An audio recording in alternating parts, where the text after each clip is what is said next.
Welcome to This is Yoga Therapy. I'm your host, Michelle Lawrence.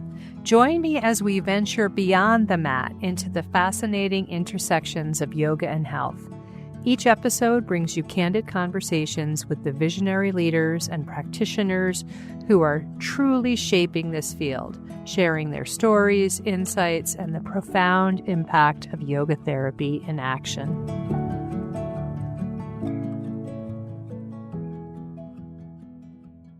Today, I'm honored to speak with Jacobe Ballard, a social justice educator, yoga teacher, and author whose work is transforming how we approach inclusivity on and off the mat. Jacobe is known for his playfulness, heart-opening approach, and his commitment to change from the inside out. It's such a pleasure to meet you and have you on the show today. Thank you so much, Michelle. I'd love if we could just start by having you share a bit about yourself. And with 20 years of experience as a yoga teacher, what initially drew you to the intersections of yoga, social justice, and community healing? And then how did that lead to the founding of the Third Root Community Health Center? There's probably a lot there. Yeah. Well, for a while, my yoga path and my social justice path were really separate.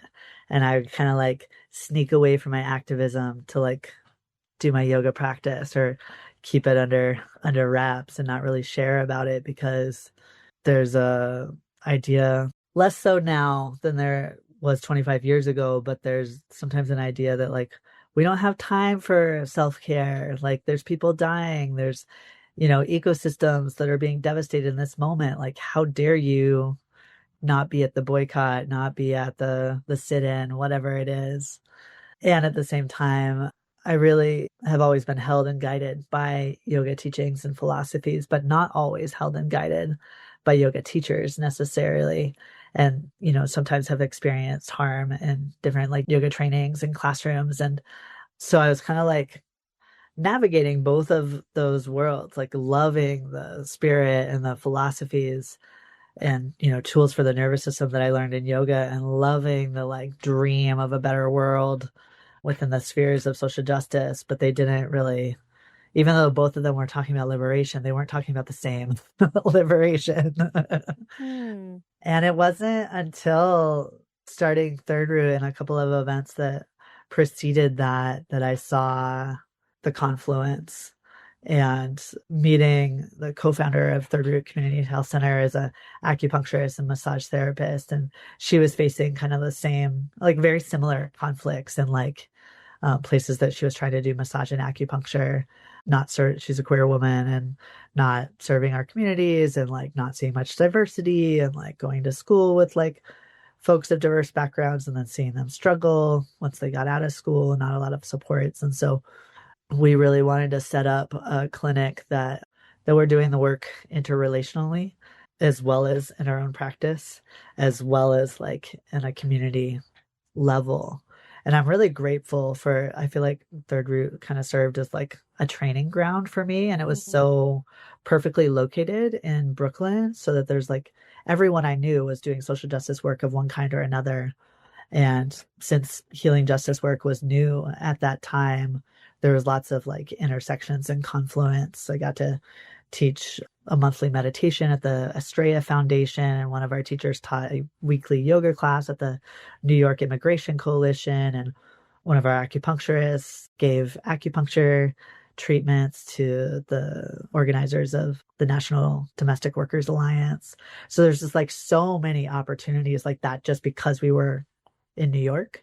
And it was a great opportunity for me to just see, how does it all intersect? When we take care of the marginalized people in our communities and prioritize their care, everyone else's care and well-being comes along with it. So that was in New York, and you're in Utah now. So is Third Root still happening? No, it closed in 2021. So it was around for 13 years, which feels like an incredible triumph. Yeah. I know a lot of yoga studios are not around for that long. And also, we started in 2008 in the economic crash. And in some ways, it was a terrible time to start a business. But because we had a sliding scale, and because of our kind of social justice orientation, people that could no longer afford their, $150 acupuncture treatment in Manhattan came to us, or people who felt excluded from typical yoga classes, fat people, queer people, people of color, South Asian folks. And we were a place that offered affinity spaces for yoga way before that was like a popular thing. Yeah. And that's actually why I started writing my book, is because my yoga community was like, why are you teaching queer and trans yoga? Isn't that exclusive? Like, why are you dividing our community? And so I started my book as like a response to that. And then it just grew. Well, let's get to that, because that's really the underpinning here, I think. So your work in queer and trans yoga dates back to 2006 or 2008. I'm not 2006, sure. yeah. 2006, started at yeah. the New York LGBT centers where I started teaching that class. And that's so, I mean, really pioneering. And I just maybe wonder if you could speak to what it means to create a space where queer and trans folks can, and I'm putting quotes here, unfurl and cultivate resilience. And what specific elements do you intentionally weave into that practice? Because I think that's the heart of your message, not necessarily a space where you're doing this, a physical location, but really that the essence of what it is to embody those principles and carry forward those practices. Yeah, I think there's a whole, like, just having a context for what's going on in the community, like right now, is very different than 2 years ago. Like, we're just trying to like stay alive and stay together and stay safe. Whereas a couple of years ago, joy was a much more vibrant conversation in our community. So there's, part of how I orient any class is like with a awareness of what's going on locally or nationally. I've taught on, the days when there was like the shooting in Orlando or the shooting in Colorado Springs against our communities. And so holding space under those contexts, or when there was like anti-trans bills passed here in Utah, I was teaching that same evening. And so just having an awareness of like what might be in the room. I don't know, necessarily if people are like tuned into all the news, but I feel like it's my responsibility as a space holder to know. And so then to be, really involved in my community is part of it. And then I also always teach with yoga philosophy, so that it's not just like the asana. Asana is, of course, always part of what I'm teaching, but anyone that comes to my class is going to get a dose of the philosophy too, which feels like a way to honor yoga's roots, to teach the wholeness of the path and not just extract crow pose or warrior two. I think there's also a piece of like, I always do what I can to create community in the room. I often have a go round and have people share on a prompt that's around the philosophy, to like really like grapple with like, how is this philosophy of compassion, say, relevant, or truthfulness, or the koshas relevant to folks here in the room. And so that I'm playing that role as kind of like translator. Like, there's this old philosophy that's been at play for thousands of years, and here's how we could work with it. What do you all think? And then they get to like try it on and work with it.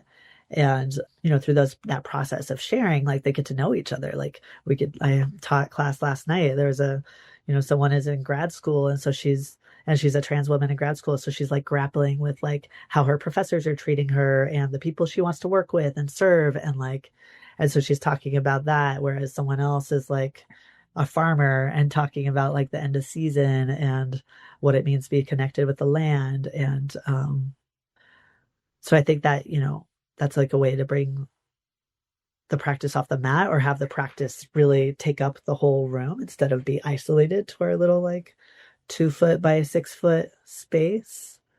And then I also try to like talk about, how different breaths and postures can be grounding and nurturing and restorative, and then other ones be activating. And I try not to like talk about one as good and the other as bad, but more like they each have a time and a purpose, and that overall we want our nervous systems to be at rest. And so what we practice grows stronger is a thing that I often say. And so on a day where the news is really activating, I'll talk about like we might need to move energy through so it's not just like built up and stuck in our bodies. And then we'll restore and rest because that's exhausting to like hold all that we're holding. So I'm also kind of like trying to like teach them life skills, like how to take the practice out of the room, out of, when I'm not there, how do they work with the yoga teachings and then, how do they work with that in their houses and their families and their communities as well. Mm-hmm. And you also do that in a variety of environments, right? So not just in the space where folks are coming for yoga and you're imparting these skills, but gathering the community together and making it relevant. But you also teach in environments like prisons and recovery centers, hospitals, corporate offices. So you're taking the core philosophies of yoga, especially as I'm hearing, and as I can imagine it is in some of those cases, as it relates to nervous system regulation. And so I guess wondering how that lands for folks, right? Particularly in some of those environments where it's a untraditional or unanticipated setting.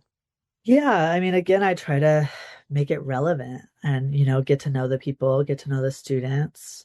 I've taught in a recovery center where, people are mandated to be in my yoga class every week. Yeah. And so they don't necessarily, it's not necessarily of their choice, but I'm trying to meet them there. And you don't have choice to be here, but you have choice on how you can be here.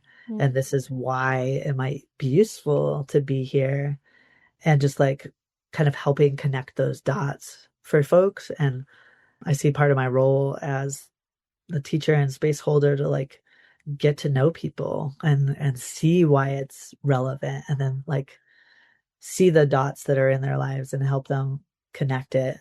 And, sometimes that enables them to like take a breath before they smack their child, and then they don't smack their child. And then they report that to me and they're like, I use the yoga practice in that moment of stress. And it's just, those are the moments I teach for. Of course.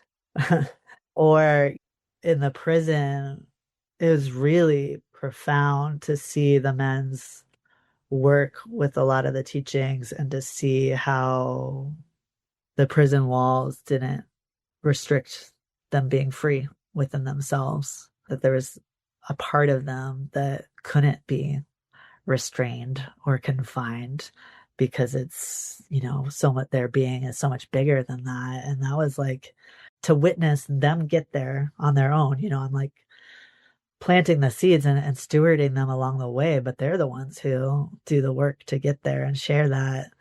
That's to witness someone in their practice to get to that liberatory space in an environment that's as hostile as they come. Also, nourishes my own practice and helps me believe in the teachings. Like this is, I'm a prison abolitionist. I believe we should be taking down prisons. And these are some of the, like, we're doing that kind of like breath by working within the prison. As long as we're like, there's a critique of yoga in some environments that are like that, especially like in prisons, that the yoga is making the incarcerated people more restrainable and more agreeable to their conditions. But I think it depends on how we teach it. Because for me, Sure. I was, we would be meditating while the guards were like making a ruckus outside the room. And I would use that as training ground. Like, this is what we're practicing for, to like maintain your peace in the presence of that. They can't take it away from you. You That's give right. it up to them. And to see them over the 14 weeks of our class, to like, for them to build that. I think also under those conditions, all the conditions, whenever I bring yoga outside of a typical yoga studio, to like see the community that's built just through the philosophy and the shares and That's right. what we're doing together. And so in that environment, I got to see the guys in my classroom like build friendships across race, which are really divided, especially in prisons. And for that to take place and be so authentic in the room, but then them also to understand like, and we're leaving the classroom for, the other 22 hours of this day and we got to play the game to keep ourselves safe. But I know that you have no hostility to me because you're committed to ahimsa, and you know that I have no hostility towards you, and I'll have your back if anything goes down. Like that feels just like to see that solidarity grow through the practice of Absolutely. meditating together, discussing the philosophies, doing the postures.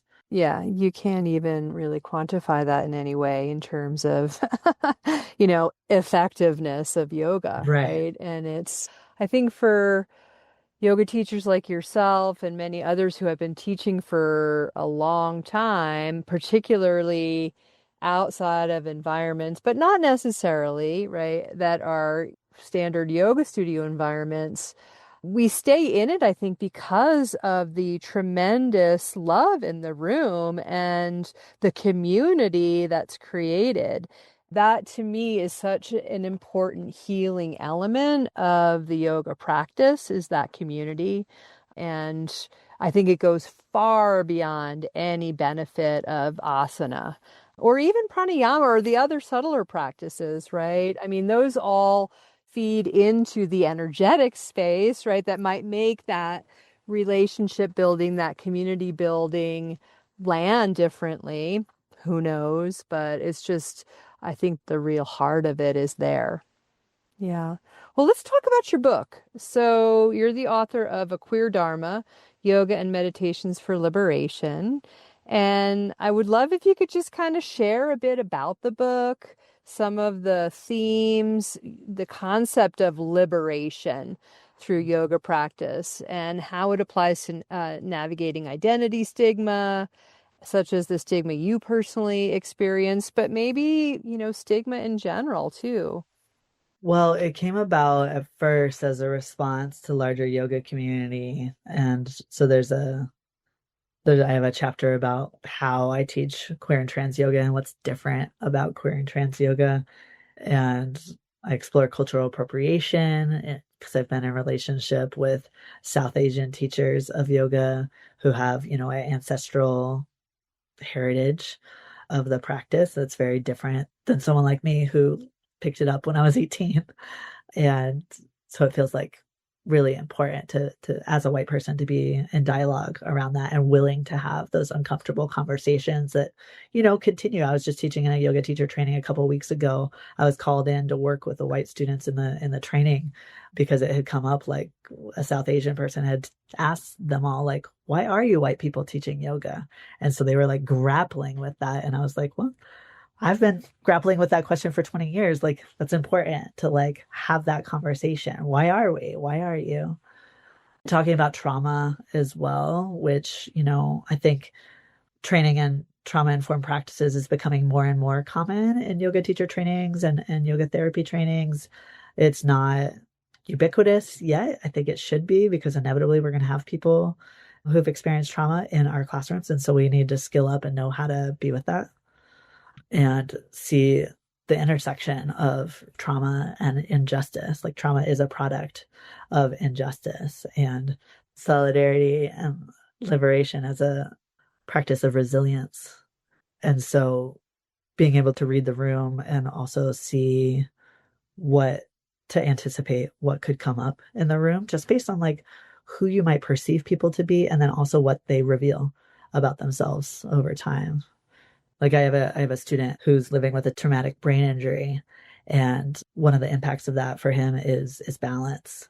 And so when we're doing postures about balance, he's going right into his injury, And so it's important for me to know that so I can like be there with him and not push too hard and be more of a support than like a demand on him. And then, I've really been influenced by the Brahma Viharas. So about half the book is about loving kindness, compassion, joy, and equanimity. And I really love Sharon Salzberg's book, Loving Kindness. And it's been a guide for me. And I thought there's more stories behind those practices to offer up that come from a different context that's perhaps more relatable to queer and trans folks. And also I draw on the wisdom of a lot of Black feminists. So I've heard a lot of folks of color can really see themselves in my book, even though I'm a white author, because I myself am so influenced by a feminism that's so legible and impactful to them. So I also have some sequences in the book that are just brief, like 8 to 10 poses, sequences for courage, for resilience, for grief, different things that are, relevant to all of us as human beings, and also particularly relevant to queer folks. And I guess I want to say that I wrote the book from a queer perspective, but it feels really important that everyone read it. Just like I'm a queer and trans person that reads Sharon Salzberg's book and gets a lot out of it. The opposite can be true. Just because it has the word queer on it doesn't mean it's only for queer people. And so when the book first came out, I ran 2 book groups, and one was just for queer folks to be in the conversation with each other about the material in the book. And then another one was for straight allies. And I loved having those conversations with them and just hearing how it's relevant or how it's incited something within them. And then another part of the appendix is about the pranayama practices, because I think, there's a lot of myths around them and a lot of misunderstanding. And it's so interesting to me now that there's people that are just certified solely in breath work. I don't completely know what that is. I haven't been in one of those trainings myself, but I'm curious about it. And to me, it speaks to the impact of breath work, right? That it's become a whole field unto itself now. I think there's a lot to understand about the different breaths of why, if your community is under attack, you're not going to do Kapalabhati in that moment because you're already aggravated. Why activate yourself more than that? Right. So there's some discernment that I wanted to offer up to people, kind of pull back the curtain. Awesome. Well, let's talk about your work a little more broadly and how it extends into DEI consulting for yoga organizations. You already talked a little bit about coming in and teacher training programs, for example. And I guess, maybe even just speaking more broadly, not necessarily about your work, but what can we do as yoga organizations, right, to go beyond surface level discussions and to really implement some important, actionable, trauma-informed DEI principles through our marketing and all of the things that we do as yoga organizations, right? And this is a moment, I think, where all of that obviously is being brought into question, right? And torn down. So I guess maybe even in this moment, do you have any guidance around that for us working in this space and trying to be leaders and wanting to do the right thing and, not really knowing what to do next? Yeah, I've worked with one yoga institution for a number of years where the lead in the yoga school, his first objective was to bring me and another consultant in to lead a couple of hours in their 200-hour training on DEI. And then his next incentive was to get us to train the trainers who are there with the students the whole 200 hours so that they're better equipped to carry on the conversations that we start. And then his next incentive is to rewrite the whole manual so that it's not just 4 hours of DEI that the students get, but it's laced throughout. Yeah. I think that's where we want to get to, is where it's just sewn into the fabric of what we offer. That said, there's a lot of nuance and there's a lot of skillfulness to learn to be able to guide a training like that, and to be secure and aware enough in your own positionality, your own racial identity, gender identity, your sexuality, your able-bodiedness, to be able to own up to ways that you're privileged and therefore sometimes oblivious, because that's part of how privilege works. And then also to call into the room the ways that some of us might be targeted, and to invite everyone to hold that with us, so that it's not just bearing down on the shoulders of a few of us, but that it's held by everyone in the training.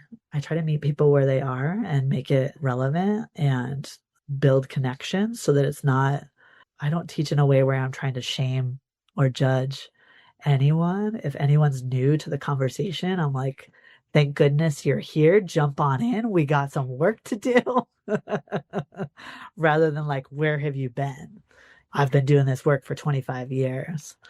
And then also I try to teach in a way that, that validates that some of us have been like in this and so frustrated for decades or for generations, back into our ancestry, and to hold that in the room too. So that, like, my friend Hala Corey has said that when something's hysterical, it's historical. And so I know when something bubbles up and is so potent in the room, when I'm leading a DEI training, it's not just about what's happening in that room. It's about every other room that all of those people have ever been in. And here there's like room to talk about it, room to discuss it, or there's finally an outlet. And I try to meet that with gratitude rather than like, oh, shoot, we're in trouble now because the unspoken thing has come out.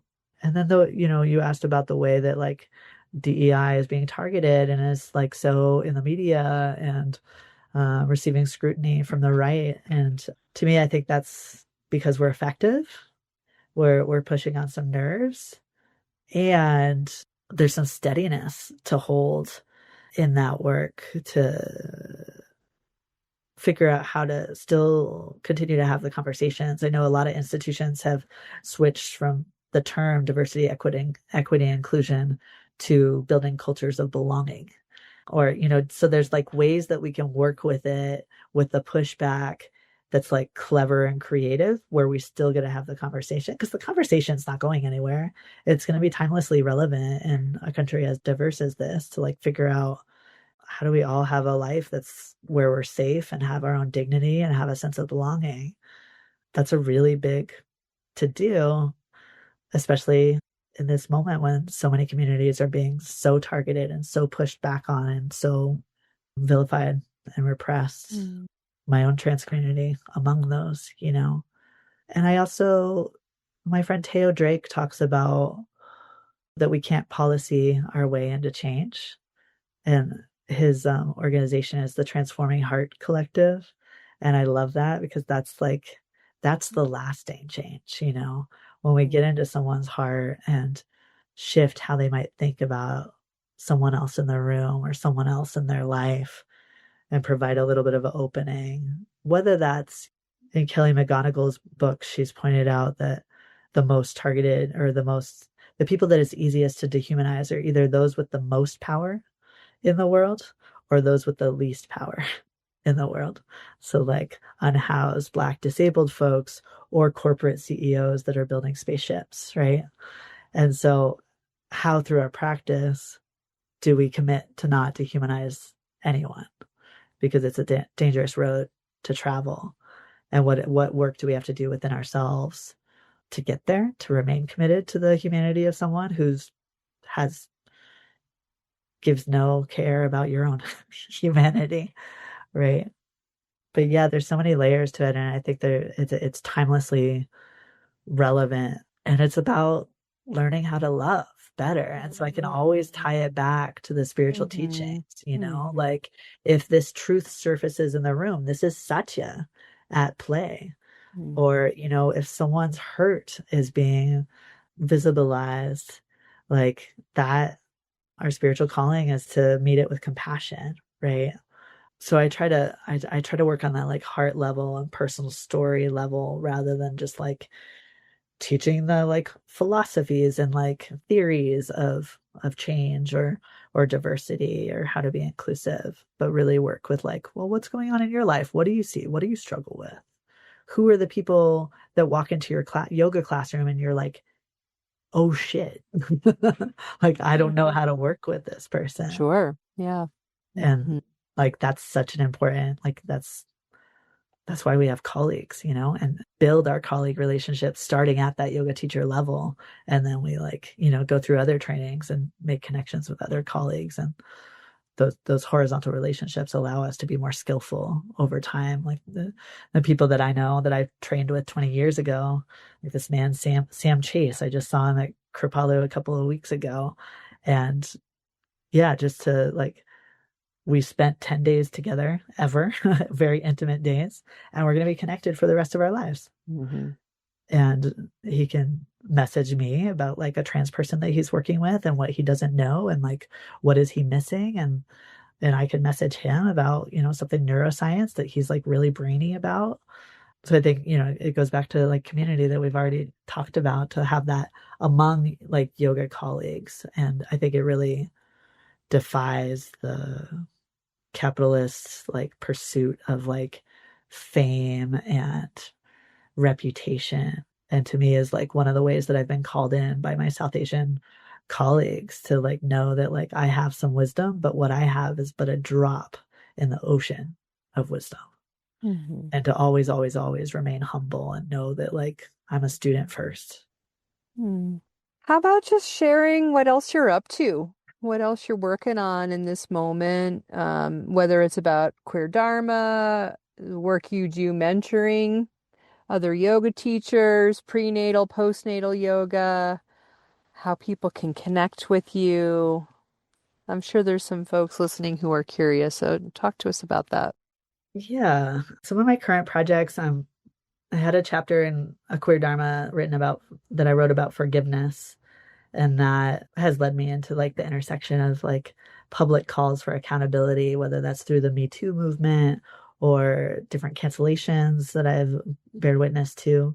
So my next book project is around that intersection of forgiveness and accountability work. And I'm the papa of a 6-year-old who I carried and gave birth to, and went to 2 prenatal yoga classes while I was germinating, is the word that I used rather than pregnant. It felt more gender loving towards myself. And through that experience of just being like, wow, I'm going through this experience of also carrying and bringing and being into the world, just like all these women in my class, but like, I feel so out of place here. That led me to do some consulting with prenatal yoga teacher trainings. And then I got to take one of those trainings that I had consulted for, and have been teaching for the last 4 years prenatal yoga online that centers queer and trans people, because our experience is often the outlier. So to give folks in my community that experience of like being centered around straight folks and cisgender people are welcome to come too, and often get a lot out of it, being in like a really diverse community of pregnant people. And I love that it's online. So, you know, I've had students from Kentucky and Britain and Australia and Florida and like all over Turtle Island and beyond. And because in any given location, there's like a couple of us. And so then to come together as a larger class and have conversations and skills added to the tool belt for being pregnant and giving birth. And then I also teach postnatal. So talk about them as prenatal graduates, get to see each other on the other side. And that is also so endearing, you know, to hear about like, given like all the plans we had and what we hoped for, and then what actually happened and how we used our spiritual practice through that moment of the unknown, it not necessarily being within our control. And then to see like these precious beings that we brought into the world, and then how we're parenting and what we're considering as we parent, whether that's, you know, a lot of my students use gender neutral pronouns for their babies. And so then like, how do you have conversations with the grandparents and the preschool? And like, what if you are in Kentucky or a place that's like, that's not, you're the only one having that conversation, to have a place where you can come back and like have a refuge of like, we're all having that conversation here.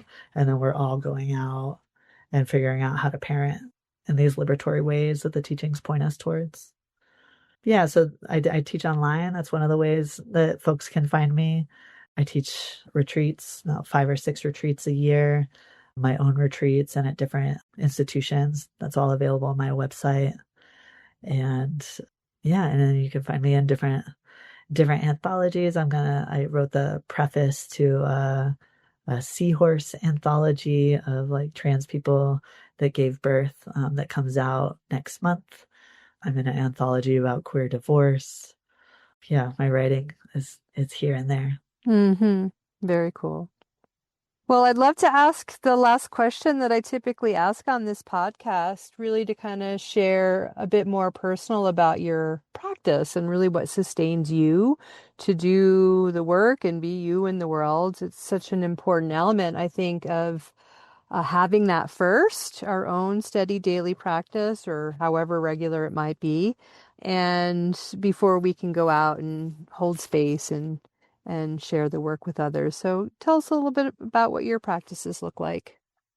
Yeah, Sounds like you're a meditator. I do. Yeah, definitely I meditate every day, whether that's for 5 minutes before I go to bed or a half hour. I have my kid part-time, so it kind of depends on her schedule, and I've tried to orient my meditation practice around, once I put her to bed, then I go to my cushion right away. And then when I don't have her, when I wake up first thing in the morning, I meditate. Another part of my practice is a gratitude practice that I have someone, a dear friend, that we text gratitudes every night.